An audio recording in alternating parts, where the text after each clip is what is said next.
Welcome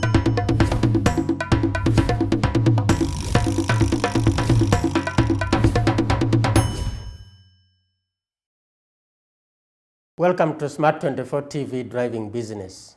This is the Be Your Best program with Julia Storage, your life coach.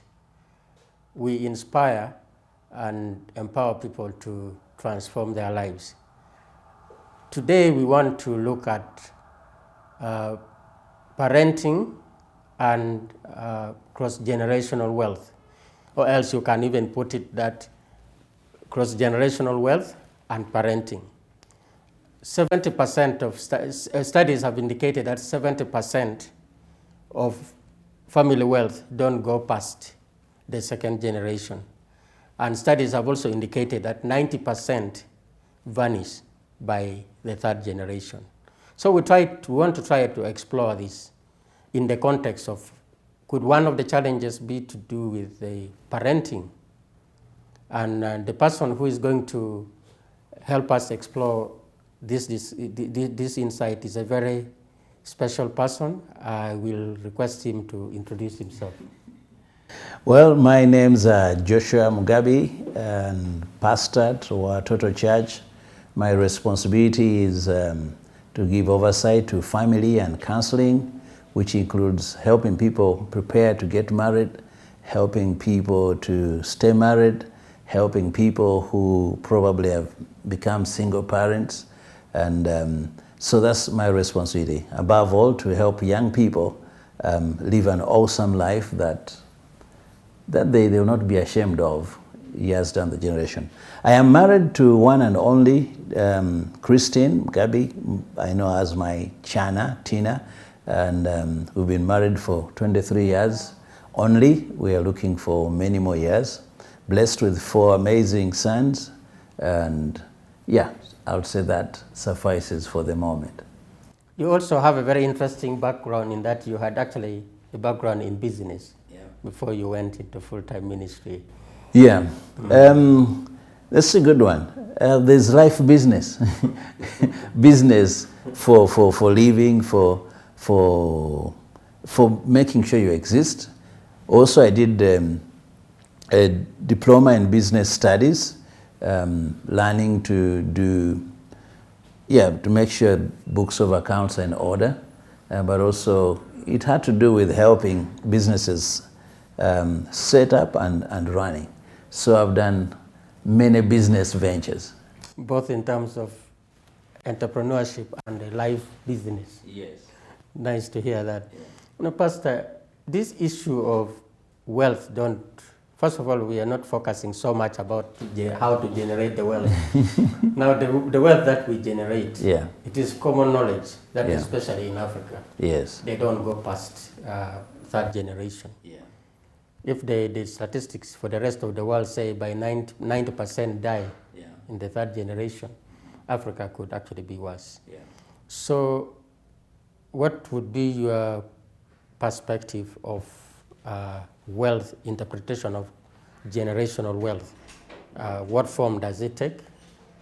What are some of the examples you could probably cite on the wealth that we can pass on to other generations? Yeah, I think our wealth, first of all, we need to establish what is the source of wealth, and then how is that wealth generated. Those are key things. And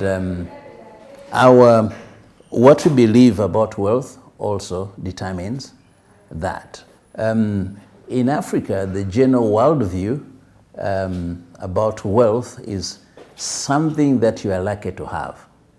And I think that's why sometimes it just disappears along the way. If your parents were lucky, they got rich. If the luck goes on, it gets to the children. If the luck continues, to the third generation. If they are not lucky, they get bewitched, they get all these different things, their wealth will disappear. There are 3 what we'll call major worldviews. One is the animistic, where everything is pushed and driven by a spirit behind it. It's not as simple as there's something behind the thing which you see, all right? So, and in that way, you are at the mercy of the thing behind the thing So you either have an appeasing method, and that's why you find a lot of sacrifices. That's why you find a lot of mysticism and ways of, because the thing behind is not so known. It can be angry anytime and take away the blessing it gave you. Then we do have the secular materialistic worldview, which has to do with the higher your education, the more you amass, the greater and the better that you are. So there's that, and that is survival for the fittest. That's why you look at genetic modification and all these different things. That is survival for the fittest. And maybe that's why maybe in that worldview, it kind of goes on a little longer, because they're producing the best genes per se. They're establishing systems that will protect what they have. The animistic worldview, you're just at the mercy of God. But the worldview that I think will give you the greatest wealth is a biblical worldview, where everything belongs to God, wealth comes from God, and is given to us as stewards, something that we need to manage and do on. So biblical worldview also talks about generational blessing, which will include generational wealth from one to the other. I am not rich because I'm lucky. I'm rich because I obeyed the laws and the rules concerning wealth. And so God is my source, so he can take a nobody and through practice help him go through. So like when you talk about the principle of the seed, you can take one seed and it will generate more seeds. Those more seeds will generate more seeds. And from those many more seeds, you can eat some and replant more. And so there's multiplication. But if you don't understand that, you simply live at the mercy. So even the children you have, you don't care about them per se. You just leave them to fortune and luck. And I think that's why some things are going beyond, they don't go beyond the second generation. Now, there is also a school of thought that let me eat mine. You will make yours. They will make yours. Yes. So what is your view about this? Yeah, I think, again, it's when you eat yours is because now you are lucky. It's my turn now. And of course, there are some cultural beliefs, especially here in Uganda, which are man eats where he works. People, when they get into positions of authority, they've fallen into things, and then they're trying to survive. Although one other person told me one of the things that probably destroyed us is the lack of health. He said when HIV hit, people lost hope. They didn't know they were going to survive up to the following day. So I'll do a poor job at work, whether it's going to make sense, because, I mean, you can't kill me twice. I'm already carrying some sense of death in me, so I'll just do whatever I want. That mindset, the Bible talks about it. We eat, drink, and be merry, for tomorrow you die. It's living without hope. So, but if you know that you're a steward, and the Bible talks about a good steward takes the little they have, they make sure it's not lost, but they also multiply it. I was talking to some people recently and said, even Christians, sometimes we miss it. Jesus recommends a shrewd servant who made sure something comes out of it. Yet he condemns that person who kept everything to himself and brought it back just as it was. He was faithful in that what was given he kept, he didn't lose it. But he did not catch the heart of the one who had given him that trust. The desire of the one who had given that trust was, take this, use it, multiply it. Don't abuse it, multiply it. And so that's what needs to happen. I shouldn't live for myself. This must continue. So you believe it is necessary to pass wealth or your resources to the next generation? Yes, it's because again, when I go back to the story of creation, Adam and Eve were put in the garden, and the Bible says to tend it, to manage it. In other words, to make it look even more beautiful. They were given work. And remember, they had been told, I'll bless you and multiply. Multiply, increase, and occupy the entire world. Have dominion over the birds, the fish, and everything. So, in obedience to that purpose or that command of God on why we live, don't leave things destroyed. Let things be better. So you are taking things from huts to mud houses to concrete to skyscrapers. My contribution or my success is not simply maintaining, but making better, adding value, so that the next person sees the nature of God and the character of God in what I do. Here you also say a good man leaves an inheritance. Yes. For his children's children. Yes, for grandchildren. Yes, not so just for the children. So that's why this discussion is pertinent, for us to try and explore and understand where we are and where we should actually be. You mentioned some of the causes of us not passing on wealth and our resources to the next generation. Are there some other reasons you want to advance on why you think people don't want to pass on? I think we also lack vision. We don't see beyond today. And many things have forced us to not to see beyond tomorrow. I mean, issues of insecurity, issues of lack of expectations in terms of if you do what is right, things are going to be okay. And I think the key word there is because of the corruption in the world. Those who have not worked hard seem to have it, and those who work hard seem not to have it. And so it creates a confusion. Yet the principle of stewardship is when you work hard, you will be rewarded. When you don't work, you don't eat. But here we have a culture, especially in Uganda, the culture of being smart. And I know there are books that people say, no, be smart. But that understanding of being smart is not necessarily work hard to produce. It is how do you maneuver a system so that you get and accumulate things that in your call. And there is a problem.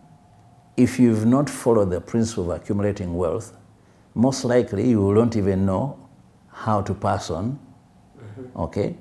And you'll also be afraid to pass on that to the next. So there are many secrets with people that they're not ready to pass on the next because they know, for me to get here, I had to tell a lie, I had to do something wrong.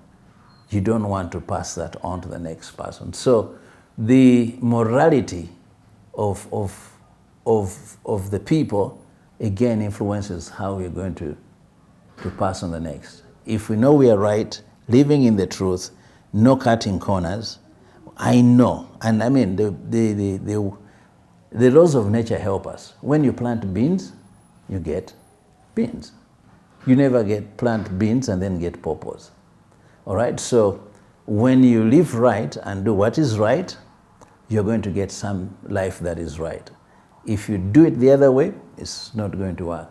So why does wealth get away?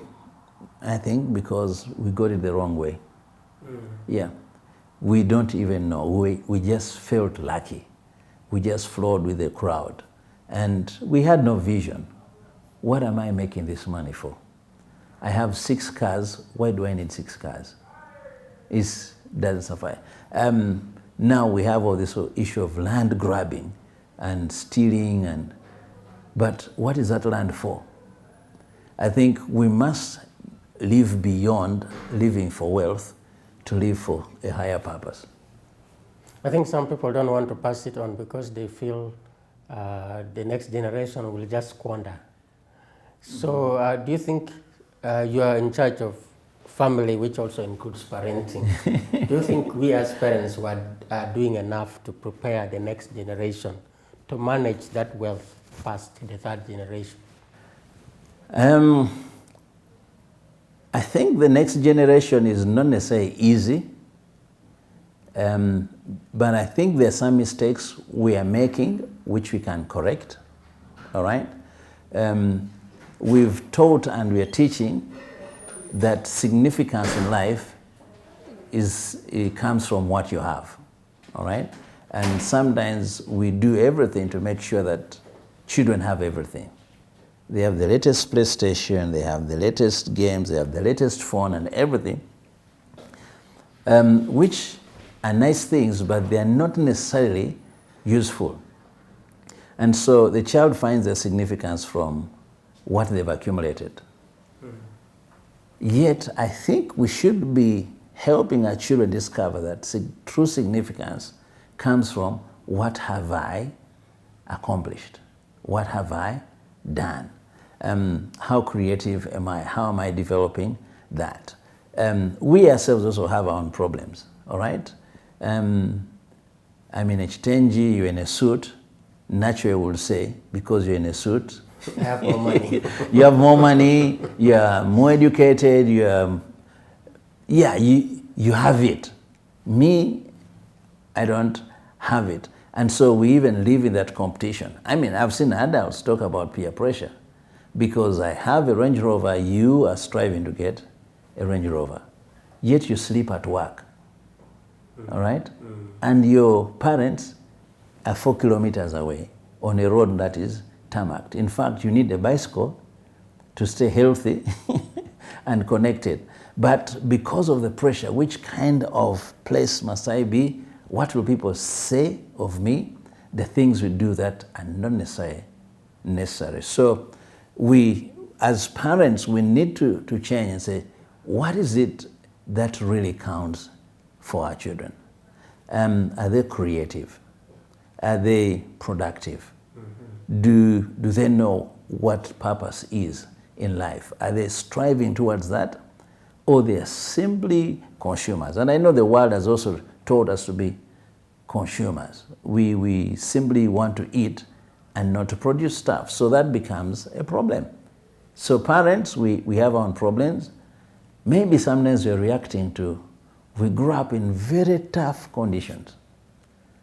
So we never had soda, we never had sugar, so we are living that compensation time. My children must have, instead of a kamini, they need to drink the 2 liter, is it 1.2, whatever, soda. That's what they have. Instead of eating just enough food, they're eating so much. I mean, everything is within their convenience. They don't go out to play, they don't get dirty, they don't get involved in any constructive work. Why? No, we don't want them to suffer like we suffered. I'm not advocating for suffering, but I'm advocating for developing that quality of life, that resilience within us that gives us power to conquer anything. So whether we have a lot, we are okay. Whether we have little, we are okay. Now, touch on some very interesting issues here. Yeah. What kind of values can sustain the next generation to also pass it on? Okay. What kind of values can we inculcate? Because what I also hear is what some people say, it is good to have, it is about what you live in them, yes, and not exactly necessarily what you leave for them, yeah, that will sustain them. Yeah. Before I go there, I don't want to live or to promote what I'll call a poverty mentality or a scarcity mentality, because I know some of us have lived in that. We don't know what it means to have a lot. Okay? So every other time we are trying to accumulate things and put things around us. Even when we plan so little because we think that's the only thing that exists. And I would call that the orphan mentality or the poverty mentality, which we must go beyond. So you even find, a friend of mine was working in Tanzania, and he did mention something that was of interest. The ministers, I think, then went with their president to go and meet business guys in the US concerning projects that they would interest these rich guys to do in Tanzania. And so these guys had compiled a lot. According to them, it was a lot. But the total value of the business proposals they were taking to the CEOs of these companies was, I think, not more than $4 million. Yet $4 million is a lot to us. It's seriously a lot. But that is somebody's bonus. One CEO, that is just his bonus. So once they began to the business people and they said these are the programs that the whole thing was wrong. So I know sometimes we can grow in that mentality where everything is lacking, so you plan and think in terms of what is lacking. But on the other side, we see, again, I'll pick a story from the Bible. King David did everything he could to leave so much for Solomon, his son. And the Bible talks about Solomon as being the richest man and the wisest man that ever lived. Where did that wealth come from? From his father. So Solomon didn't have to oversweat to make things happen. But he was able to implement the building of the temple. He was able to do that. The number of things, he was so organized that the Queen of Sheba not only failed for the organization, also failed for him. She said, this guy is outstanding. We are seeing a vision passed on from one to another. And is operating from, I have so much, I have abundance, what's the best way to use it? Okay? And that is what I'll call the kingdom mentality or the heavenly mentality where we have so much, what can we do? And I think the people who have copied that are the emirs of in the Emirate states. They said, okay, we have this, let's do the best. Never settle for second position. We must be the best. And what gives them the energy to be the best? The resources they have. And I was reading one of their books and said, let's first begin. If there was no limitation, what would we do? And so we need to build ourselves a place. If there's no limitation, what would we do? And so we want to build even our children from that.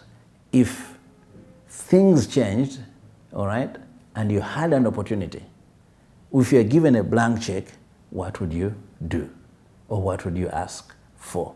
And so sometimes we failed there because we know where we've come from. So again, I was talking to a friend this morning.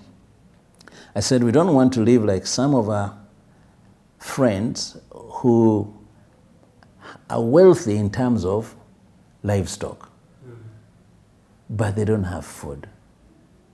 They don't have medicine. Yet when you calculate their livestock value, they should be living at Entebbe Airport. All right? But because they've been made to think that the real wealth is in this living animal, they themselves are in tatters. So there has to be a shift in the way we think. Mindset change. Yeah. But the mindset is not trying to copy the rich guy out there who has 4 private jets and the rest. No. But what mindset will help us to flourish with what we have so that we're able to progress. So coming back to the values that you said are key, they ought to be honor. Honor is a key. We honor God, we honor elders, we honor each other. I like what somebody said, the reason I honor you is not so much because you're honorable, but because I'm honorable. And because I'm honorable, I want to do dishonorable things. Be it far from me that I will also get caught up in monkey business because you're probably doing things that are driving me up the tree. No, I will not be involved in that. I'll always be honorable. So there has to be that place of honor, which is true value placed on the others. The other is we must respect life, value life. above everything else. And I value you because you're created in the image of God, and I have no right to take your life. I have no right to make your life miserable, all right? Because it's a special gift that unites all of us. We all have life, and I must value my life, so I want to do things that endanger my life, and I value your life, so I want to do things that minimize and take away your life, but I'll do everything within my means to make sure that you're honorable. So I remember talking to a gentleman and said, you know, you work in the stock marketplace, you're a regulator there. And I said, you are preaching the gospel there. And say, how? Jesus said, I've been anointed to bring good news to the poor. Your regulations are helping people overcome poverty. Your regulations are making sure that their wealth is not stolen. Your regulations and offices helping people find more meaning in life, because yes, we need to have blood flow in our system, but we also need cash flow. So if you're helping people work and develop with that cash flow, you are definitely doing the gospel of Jesus. Or when I talk to doctors, I say, hey, you know what? You're in the healing ministry of Jesus. You're a scientist developing vaccines. Yes, preventing sickness, again, is from God, but you're doing this not so that you can make more money, but so that more lives can be saved. And when people are alive and well, we should find pleasure in that. And I believe there will be a good reward when we know that the wealth we've accumulated was gotten the right way. About issues of hard work, excellence, and that sacrificial life, which you already mentioned. Yeah. And viewers, we are discussing generational wealth and parenting. And already statistics have shown 70% of family wealth don't go past the second generation, and 90% actually vanish by the third generation. So very few go past. So we are trying to explore that. And we're taking a short break, and when we return, we'd like to look also at issues of conflict related to generational wealth, perpetuation of generational wealth. Don't go away.